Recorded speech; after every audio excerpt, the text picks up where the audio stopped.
Hello everyone and welcome to Stan the Wine Man TV. I am your host, Stan Rattan, and this is a Blue Collar Wine Show where I help you spend your wine dollars wisely.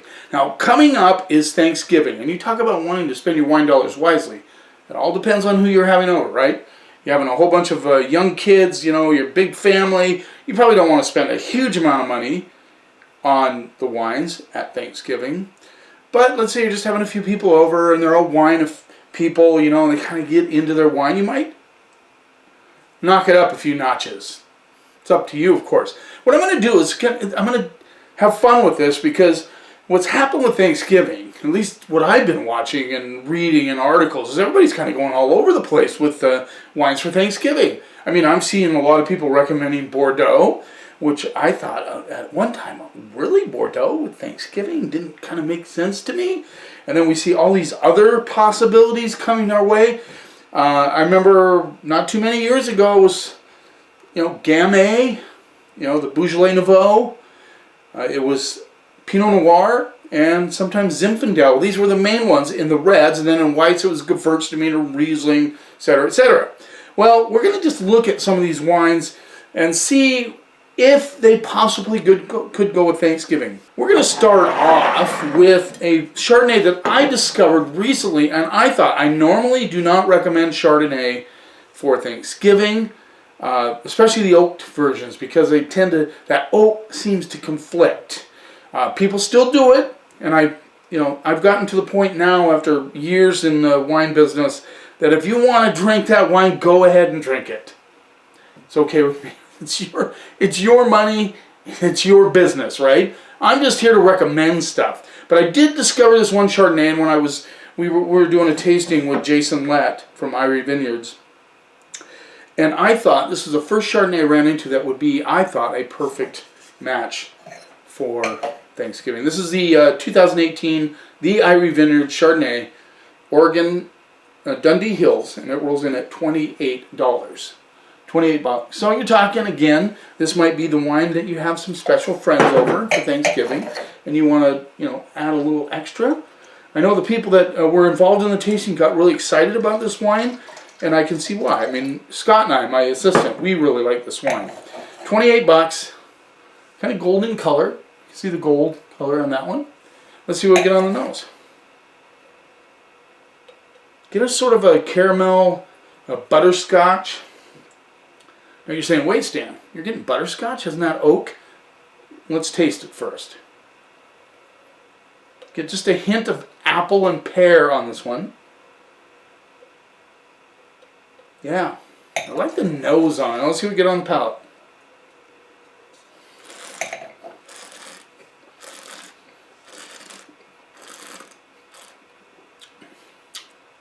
This has oak, but it's so delicate. Jason has done a good job of integrating a little bit of that. Gives it that little bit of a hair of butterscotch, a little bit of pear, apple.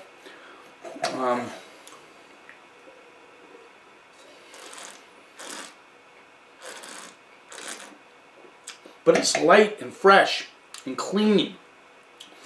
So when I tried this one, I thought, man, this would be the one Chardonnay that I would recommend. Now there are a couple others, and I'm going to seek those out to help you with that. I mean, I know $28 is not cheap, but people go out and blow, you know, what, 46 bucks on a bottle of Rombauer? I mean, on a regular basis. Now, I know that's not us necessarily, but it could be you. I don't know. Maybe you like Rombauer. I don't buy Rombauer just because it goes too fast. It's like, I think they ferment it with butter. Anyway, this is a solid Chardonnay, nice and clean, good flavors, apple, pear, a little bit of that butterscotch coming through, but not a lot. And you don't get any oak tannins on this one, not so much.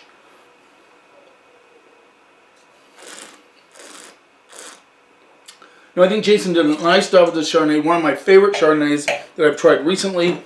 $28, The Irie Vineyard Chardonnay.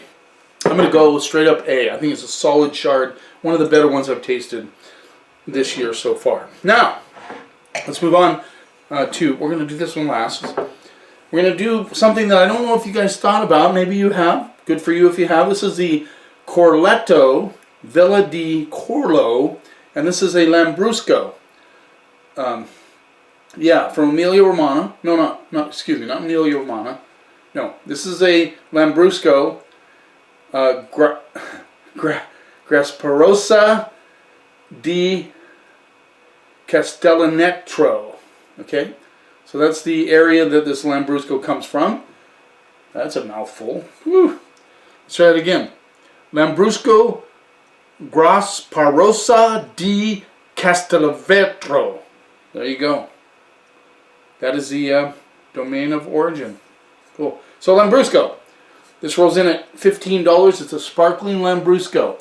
Now I've done this before at Thanksgiving. I think this is a great matchup, and we'll talk about that a little bit. We don't want to think of Riunite or Cella Lambrusco, even though I have to tell you, I got addicted to Cella Lambrusco when I first started getting into wine, and yeah, I liked it. I give it a lot of credit for getting me into the wine world. There's a label.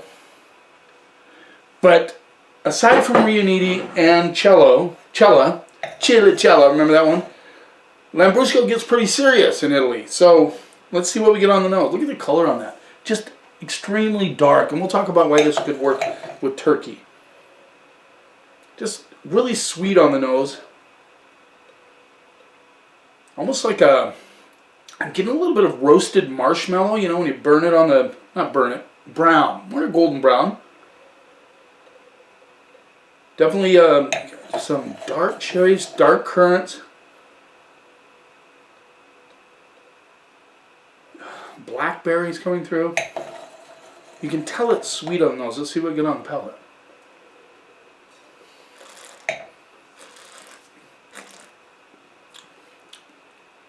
Oh yeah. Little red flowers coming through.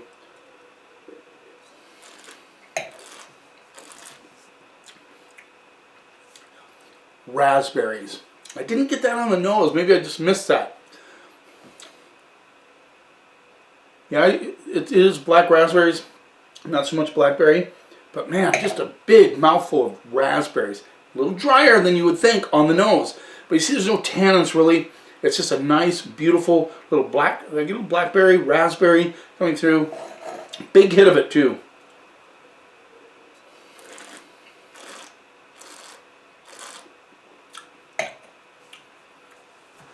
Yeah, that's a little bit like a raspberry hard candy as well.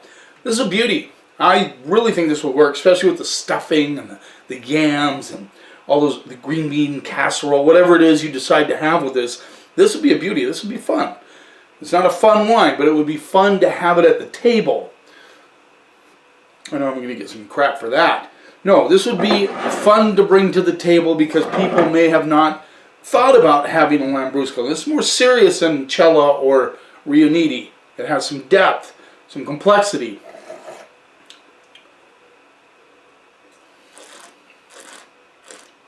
I like that hard candy. You know those little hard candies you got at Christmas in the tin? I don't think they do those too much anymore, but not good for your teeth.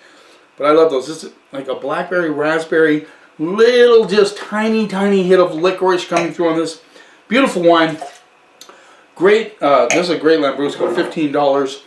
I'm gonna go B+ on that. If you saw wine, this would be a great choice for. So Corletto, and we'll put it on the screen when I post this up on the video. You might want to seek that one out. It's from Ethica Wines, who's imports it. Okay, let's move on.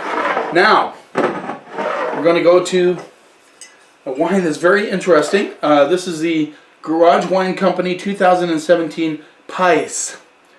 And this is from Chile. Single ferment series. This rolls in at $20. Now, Pais is what they call in Chile, they call the mission grape. And you guys might be familiar with the mission grape. They use it a lot in the religious ceremonies. The Catholics use it in their communal wines. But the cool thing about the mission grape was it was the first Vitis vinifera grape to come from Europe to Mexico, and then it made its way up into the United States and down to Chile. Vitis vinifera are the grapes such as Cab Merlot, Cab Franc. All those are in the Vitis vinifera. That's where most of our wines come from that we drink today. So this is a mission grape from Chile, $20. And, you know, it's low in acidity, which some people, why would you want a wine low in acidity? It's a lighter style wine. You can see, you almost can see through it. It's a little darker. I had this in my cellar and I thought, you know, let's try this. See if this, I think the Lambrusco would be beautiful. I know that Chard would be great. Let's see about the Pais.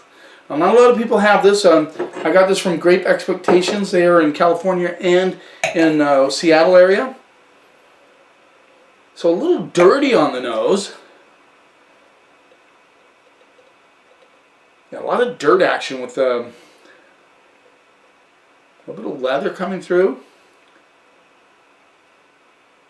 Almost like a currant bud sort of thing. Get a little strawberry as well. I like that. So that's what I'm seeing there. Let's see what we get on the palate. So these will be really cool wines to just bring to the table just for a conversation piece.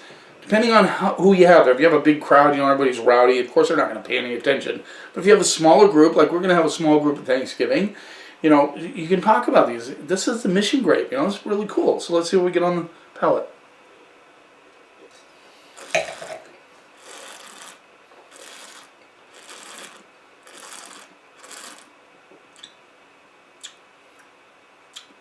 The earth notes come through. Very, very light on the palate. Strawberries, a little hint of cherry as well. A little touch of red flower, just a splash of red flower. Just a really light wine, which, as you know, Pinot Noir is a lighter wine, Gamay is a lighter wine, so Thanksgiving kind of plays into that lighter style. I think it's because of the subtlety of the foods, you know. I mean, there's not a whole lot you can do with turkey. I know people deep fry them and do all that, but, you know, we've had quite a bit of good success with turkey lately, so getting a little moisture, which I like.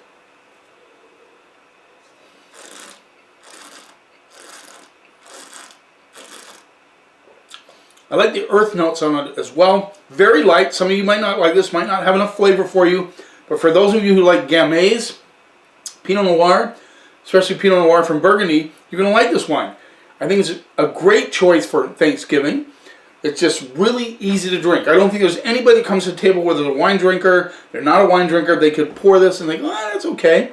The earth notes are not off-putting for somebody who might not like that sort of dirty wine. The strawberries, the cherries. Pais or Mission. Simple but good. I'm going to go C plus B minus. I think it's a great example of this grape. And you know, it's 20 bucks. It's up to you. I mean, we're talking food and wine pairing, which is a big deal to me. And hopefully it is to you too. So this is the, ran across this recently, thanks to Crystal. This is the 2019 Sonder Field Blend, Yakima Valley AVA. So, and this rolls in at $19. Sonder. It's a field blend. So what field blend means is that they grow a bunch of grapes in an area, certain rows, and they harvest them all together. And so they call it a field blend. So they don't call it like Grenache or Mourvedre or Syrah. They just actually harvest them all together and call it a field blend. There's still a lot of wineries that do that. But when I thought of turkey, I thought of Sonder because I tried this one and really liked it. So again, this is just a hair darker than the Pais from Chile. Let's see what we get on the nose. Wow. Just really cool cherry, raspberry notes. A little bit of herbal quality coming through as well. Not huge on the herbal, but a little bit.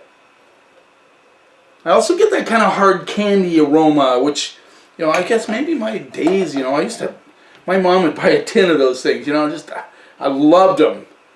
My teeth didn't like them, but I loved them. Yeah, a little bit of vegetal coming through, but just a pinch. Yeah, let's see what we get on the palate.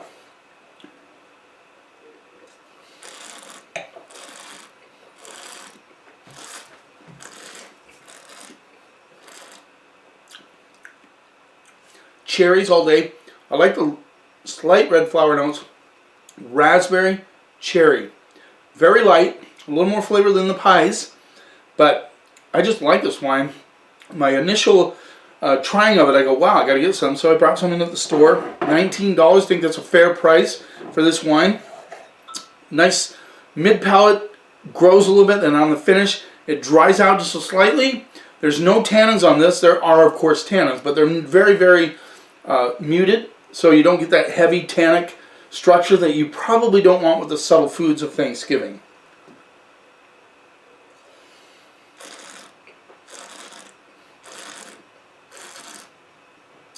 That hard candy thing kind of sneaks in a little bit.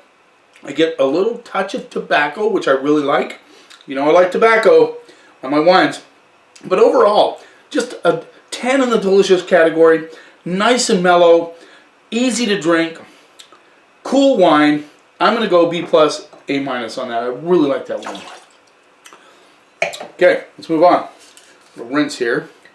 Now we're going to go to one that a lot of people have at Thanksgiving, and I understand why. That's Riesling. Riesling is sweeter. It works really well with some of the savory elements of a Thanksgiving meal. And, you know, let's just face it. A lot of people like Riesling, but it is the most, what's the word I'm looking for? A lot of people just kind of, it can't seem to get where it needs to get. I mean, Riesling is awesome. A lot of wine stewards like Riesling, a lot of soms like Riesling, but it just seems to stay in the background, which is sad because Riesling is really cool. It's a really cool wine. This is the Forest. I almost didn't talk about the wine. Got all excited about Riesling. 2018 Forest Riesling, estate grown, Rogue Valley, Oregon. So Rogue Valley, a little further south, you're going to get a little bit more heat. This rolls in, I believe, at, maybe that's what that text came in. Maddie told me what it is. Yeah, $14. 14 bucks. So, let's see what we get on the nose. Perfect timing, Maddie. Good job. See what we get on the nose. A little bit of that, we call it diesel. A little bit of gasoline. I get pears, like, big time. Yeah, like, kind of a little bit of Bartlett, a little bit of Asian. A little bit of apple. Yeah, let's see what we get on the palate.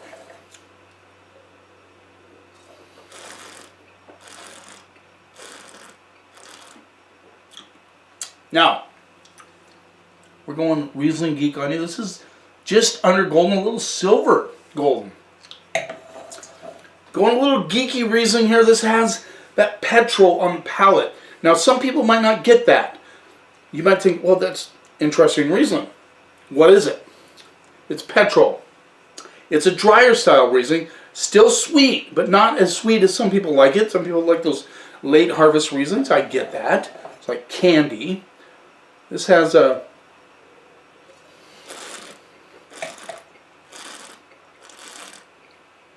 sweet pear notes. I'm getting a little touch of just a slight hit of orange citrus on it. And then it dries out. So, with that savory meal, with that stuffing, with that olives, with the turkey, with everything, green bean casserole, whatever it is you have. My wife does not like green bean casserole, so we don't have that. I'm not sure if I'm a big fan. But this just has a nice, rounded, but not overly sweet flavors, good complexity. It finishes with good acidity, but not over the top. It's actually kind of cutting my tongue. So good acidity. I love this Riesling. I really do.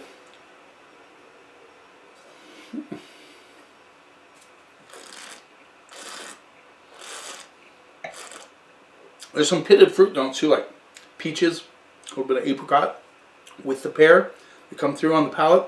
Really cool. Like this Riesling.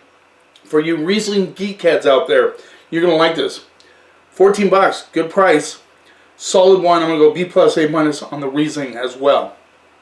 So there you go. I hope this episode didn't go too long. I'll find out. But here you go. Solid wines for Thanksgiving and some really cool wines to bring to the table. Lambrusco. Think about that. Pies. Field Blend from Sonder.